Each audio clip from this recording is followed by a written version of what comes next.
Seorang guru bernama Ibu Lili menghadapi permasalahan di dalam kelas ketika mengadakan ulangan harian.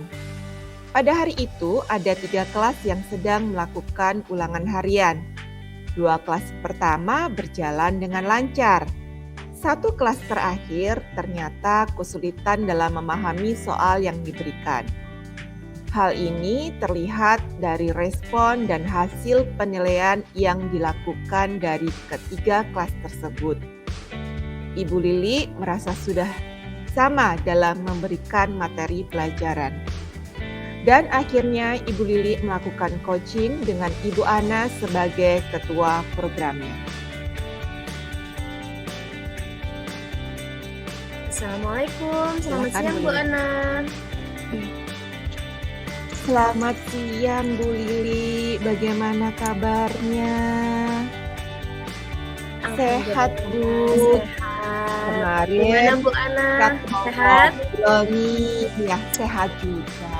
Kemarin chat mau ngobrol nih, baru kita bisa hari ini ya sepertinya. Ada yang bisa dibantu Bu Lili? Iya, gini Bu Ana, jadi saya itu pengen ngobrol sesuatu nih sama Bu Ana gitu tentang ulangan harian gitu. Biar saya itu lebih plong gitu kalau ada yang mendengarkan gitu keluh kesah ini gitu. Gimana? Oke. Jadi gini Bu, terkait dengan kemudahan saya gitu setelah melakukan ulangan harian kemarin tuh, pada hari itu tuh ada 3 kelas yang sedang melakukan ulangan harian. Nah, 2 kelas pertama itu berjalan dengan lancar. Nah, 1 kelas terakhir ini ternyata tuh ada kesulitan gitu. Mereka kesulitan memahami soal yang saya berikan. Nah, hal ini tuh terlihat dari respon terhadap soal yang saya berikan. Mereka tuh bertanya-tanya soal yang diberikan dan respon berbeda gitu antara 2 kelas dan 1 kelas terakhir ini gitu. Mereka tuh kayak sama sekali tidak mengerti dengan maksud dari instruksi soal ini gitu. Saya tuh bingung gitu, apakah saya yang salah dalam membuat soal atau materi saya belum tersampaikan secara sempurna pada mereka gitu. Oke. Baik, jadi hari ini nanti kita tujuan kita berarti kita fokuskan kita membahas tentang kegundahan Bu Lili terkait dengan ulangan harian begitu ya. Ulangan harian yang kemarin Bu Lili lakukan di 1 kelas yang sedikit mungkin dirasa hasilnya kurang maksimal begitu ya. Iya. Baik, jadi menurut Bu Lili nih, kira-kira kondisi siswa di kelas terakhir itu bagaimana? Maksudnya tentang keragamannya bagaimana? Kalau menurut saya sih di kelas yang terakhir ini rata-rata kemampuan siswa sih sama ya dengan 2 kelas yang lainnya. Saya rasa harusnya mereka juga memahami gitu, bisa paham karena materi yang saya berikan sama mereka itu juga dengan metode yang sama, strategi yang sama, tidak dibeda-bedakan sama sekali gitu. Oke. Berarti strateginya sama, materinya pun juga sama. Kira-kira kalau terkait dengan penugasan harian, misalkan tugas harian atau pada saat proses pembelajaran anak-anaknya aktif juga atau memang dari keaktifan anaknya juga sudah berbeda, Bu?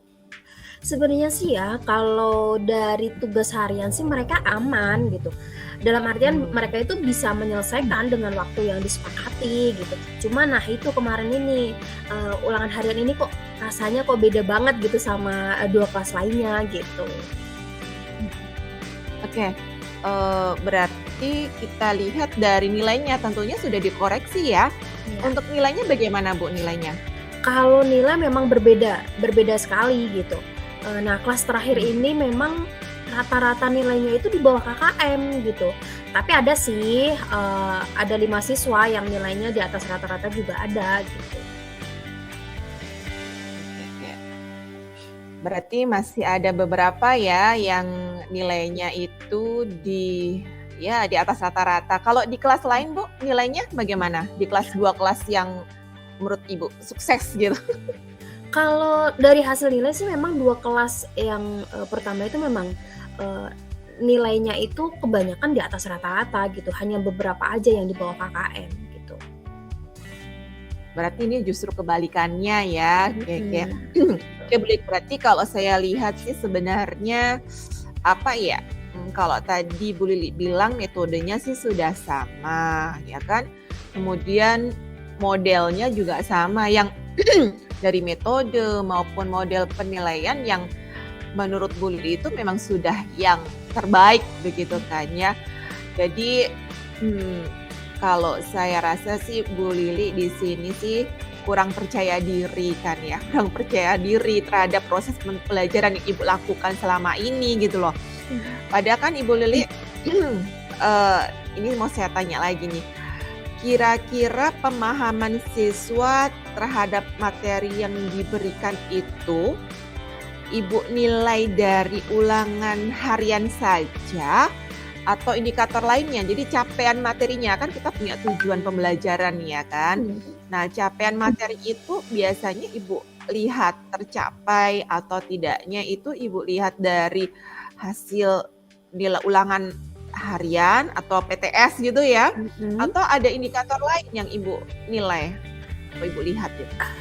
Jadi sebenarnya, menurut saya ya, capaian pembelajaran itu sebenarnya tidak hanya diukur dari, nilai ulangan harian saja sih. Bisa dari ulangan harian, tugas harian atau, nilai pada proses pembelajaran itu sendiri gitu.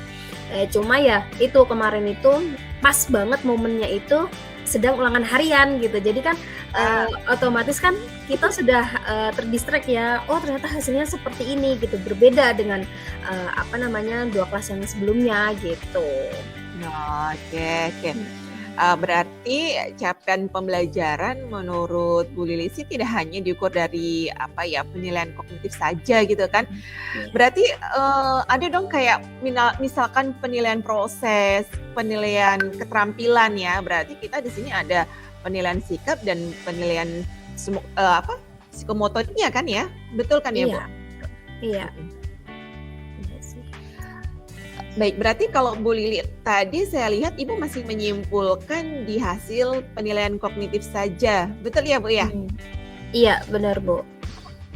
Sudah menelaah, hasil tugas harian misalkan maupun projeknya kira-kira di kelas terakhir itu bagaimana?